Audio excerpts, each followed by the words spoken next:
Il existe des saisons dans l'existence où, sans que l'on s'y attende vraiment, le désir d'être vu s'éteint.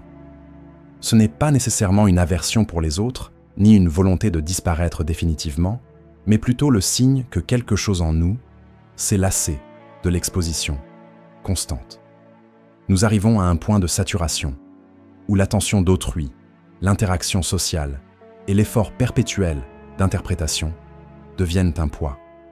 On commence alors à préférer l'ombre, non par tristesse, mais par un besoin vital de protéger une flamme intérieure qui vacille. On se surprend à chérir le silence de son foyer, la familiarité des espaces clos et une vie réduite à l'essentiel, loin du tumulte du monde. Même le simple contact social, autrefois anodin, commence à exiger une énergie que l'on ne possède plus, comme si être remarqué demandait un tribut que notre âme n'est plus disposée à payer. Ce sentiment surgit souvent après une transformation intérieure profonde, un épuisement ou un deuil. C'est le moment où l'on regarde la vie que l'on menait, la personne que l'on s'efforçait d'être, et où l'on réalise que le costume est devenu trop étroit. On comprend alors que ce retrait n'est pas une fuite superficielle, mais un processus psychologique nécessaire. C'est le mouvement d'une force qui se détourne des apparences pour se rediriger vers les profondeurs. Bien que ce retrait puisse sembler identique de l'extérieur, il cache deux réalités intérieures radicalement différentes. Pour certains, c'est un chemin vers l'intégrité. Pour d'autres, c'est un mécanisme de protection contre une douleur encore trop vive pour être exposé au grand jour. Il faut accepter que ce besoin de retrait s'inscrit dans une temporalité qui n'est pas celle de l'horloge sociale. La psyché possède ses propres marées, ses propres cycles de jour et de nuit. Vouloir forcer une visibilité alors que l'âme réclame l'obscurité, c'est s'infliger une violence invisible. Ce temps de pause n'est pas un temps mort, mais un temps de jachère. Comme la terre qui semble stérile en hiver, mais qui prépare secrètement les germes du printemps, notre retrait est une accumulation de forces silencieuses. C'est une réconciliation avec le rythme lent de la vie, celui qui ne cherche pas à produire un résultat immédiat, mais qui laisse mûrir ce qui doit l'être, loin de la hâte du monde extérieur. Dans la première perspective, ne plus vouloir être vu est un acte de libération vis-à-vis du masque social. Nous passons une grande partie de notre vie à construire une façade pour naviguer dans le monde, pour appartenir à un groupe, pour plaire ou pour fonctionner au sein d'une famille. Ce masque n'est pas un mensonge en soi, il est un outil d'adaptation. Le problème survient lorsque nous finissons par nous identifier totalement à ce rôle. On devient le pilier, la réussite, celui qui sourit toujours. Et puis, un jour, cette identité devient épuisante. On réalise que ce que le monde voit n'est plus ce que nous sommes réellement, mais une version de nous-mêmes qui appartient au passé. Être vu devient alors inconfortable, car le regard des autres nous emprisonne dans une forme qui ne nous appartient plus. Cette sensation d'être figé par le regard d'autrui est l'un des aspects les plus subtils de cette transition. Lorsque les gens nous voient, ils ne voient souvent que le souvenir de qui nous étions hier. Ils projettent sur nous leurs attentes, leurs besoins et leurs propres certitudes, nous forçant inconsciemment à rejouer une partition que nous ne reconnaissons plus. En nous retirant, nous brisons ce miroir déformant. Nous refusons de nourrir une image qui ne correspond plus à notre vérité présente. C'est un acte de désobéissance nécessaire envers la société, mais surtout envers soi-même, pour permettre à la fluidité de la vie de reprendre ses droits sur la rigidité des étiquettes. En nous retirant, nous cherchons à devenir réels plutôt que parfaits. La solitude devient alors un atelier intérieur où l'on commence à rencontrer les parties de nous-mêmes que nous avions sacrifiées pour être acceptés, nos colères étouffées, nos rêves délaissés, nos vulnérabilités cachées. Ce retrait sacré n'est pas une disparition, c'est une gestation. Dans le silence, les contradictions s'apaisent et les vérités enfouies remontent à la surface. On réalise que ce que l'on prenait pour de la confiance n'était peut-être qu'une peur du rejet, et que notre indépendance farouche cachait une profonde solitude. Dans cette quête de vérité, beaucoup redécouvrent un lien profond avec le monde non humain. La nature devient souvent le seul témoin supportable, car elle nous regarde sans nous juger et sans rien attendre de nous. Devant un arbre, une montagne ou l'immensité de l'océan, nous n'avons pas besoin de porter de masque. Nous sommes simplement une partie du vivant parmi d'autres. Cette forme d'invisibilité sociale nous permet paradoxalement de nous sentir plus connectés au grand tout. On ne cherche plus à être quelqu'un dans la société, mais on accepte d'être quelque chose dans l'univers. Ce décentrement est une guérison en soi, car il nous libère de l'obsession du moi et nous replace dans une harmonie plus vaste et plus sereine. Il y a une forme de noblesse dans cette patience du retrait. C'est le moment où l'on accepte de ne plus être quelqu'un aux yeux du monde pour redevenir soi dans l'intimité de son propre souffle. On apprend à habiter le vide, ce lieu redouté par tant de gens, mais qui est pourtant le terreau de toute création véritable. Dans ce vide, nous ne cherchons plus à produire, à prouver ou à convaincre. Nous apprenons simplement à être, sans témoin, sans applaudissements, et sans la pression de devoir justifier notre existence par une quelconque utilité sociale. C'est ici que l'âme retrouve sa souveraineté. En cessant de se donner en spectacle, on commence enfin à s'écouter. On protège ce qui est en train de naître.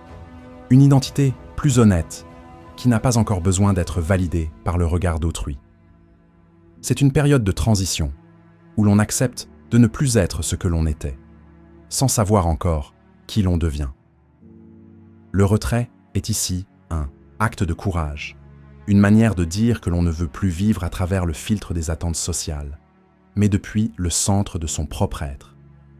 Cependant, il existe une autre facette à ce désir d'invisibilité, une facette plus sombre et protectrice. Parfois, le retrait n'est pas une quête de vérité, mais une défense contre une douleur que l'on ne sait pas encore porter.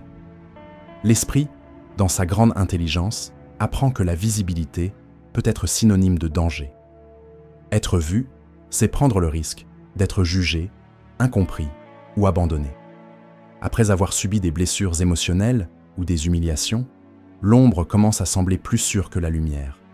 Ce n'est plus une solitude fertile, mais une contraction. Cette contraction agit comme un rempart contre une vulnérabilité devenue insupportable.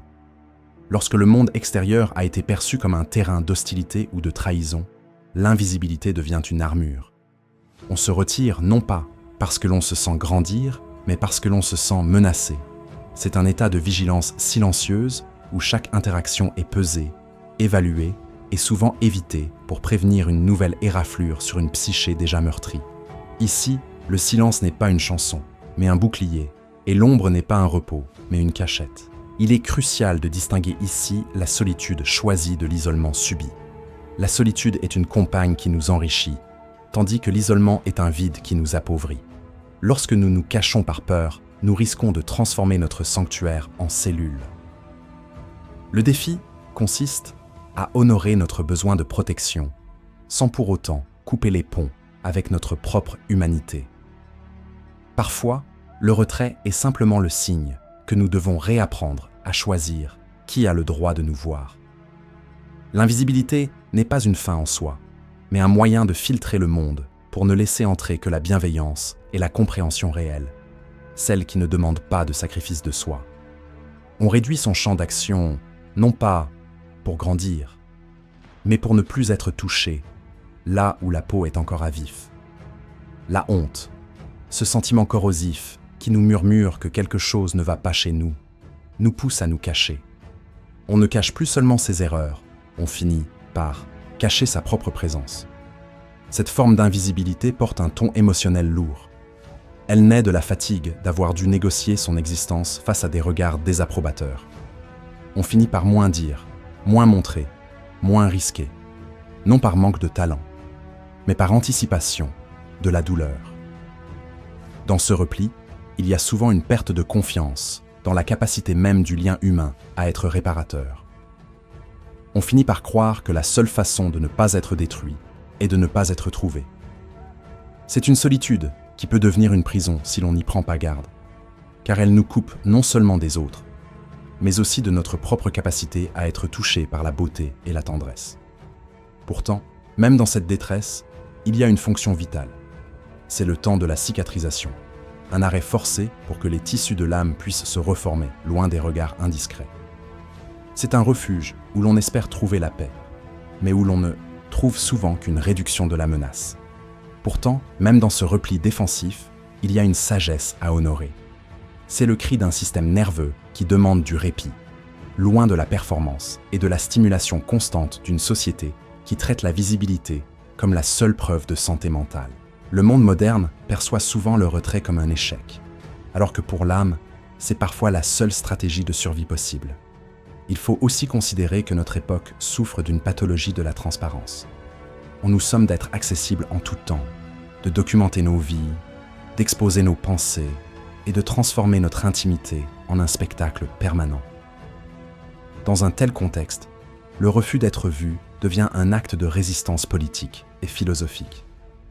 C'est une revendication du droit à l'opacité, le droit de garder pour soi une part de mystère que personne, aucune institution, aucun algorithme ne pourra jamais cartographier.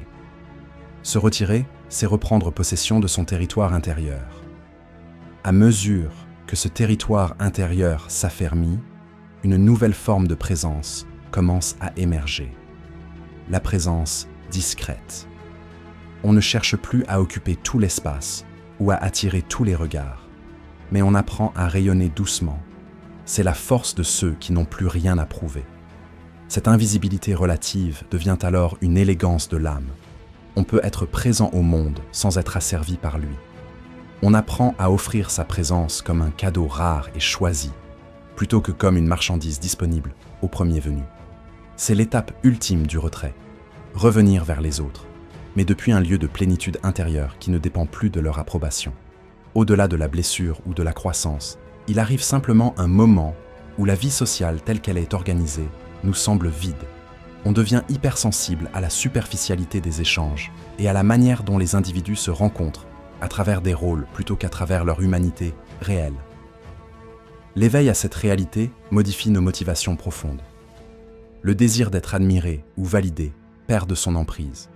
On commence à comprendre que la véritable question n'est pas de savoir si nous sommes visibles ou cachés, mais si notre silence nous rend plus honnêtes avec nous-mêmes. Cette honnêteté radicale nous amène à trier nos relations et nos engagements avec une précision chirurgicale. On ne cherche plus la quantité, mais la résonance. On préfère la solitude à une compagnie qui nous oblige à nous trahir. Ce n'est pas de l'arrogance, c'est une forme de respect pour la vie qui coule en nous. On réalise que chaque « oui » dit par politesse est un « non » dit à sa propre intégrité. Le retrait devient alors le filtre nécessaire pour ne laisser entrer dans notre cercle que ce qui est capable de supporter la vérité de notre silence. Est-ce que ce retrait nous permet d'entendre enfin notre propre voix, ou est-ce une manière de fuir ce qui demande à être guéri? Il est essentiel de ne pas juger trop vite ces périodes de retrait. Que ce soit un mouvement vers l'intégrité ou une protection nécessaire, chaque phase d'invisibilité porte en elle un message. C'est une invitation à s'asseoir avec soi-même et à se demander « Qu'est-ce qui, en moi, demande de l'espace ? Qu'est-ce qui, en moi, a besoin d'être enfin compris sans le bruit des opinions extérieures ?» En acceptant de ne plus être vu par le monde, on s'offre la chance d'être enfin vu par soi-même. C'est dans ce face-à-face silencieux, loin des projecteurs de la vie sociale, que se préparent les renaissances les plus authentiques. Car au bout du compte, ce n'est pas en brillant pour les autres que l'on trouve sa lumière, mais en osant traverser sa propre obscurité jusqu'à ce que ce qui est vrai commence enfin à vivre à travers nous.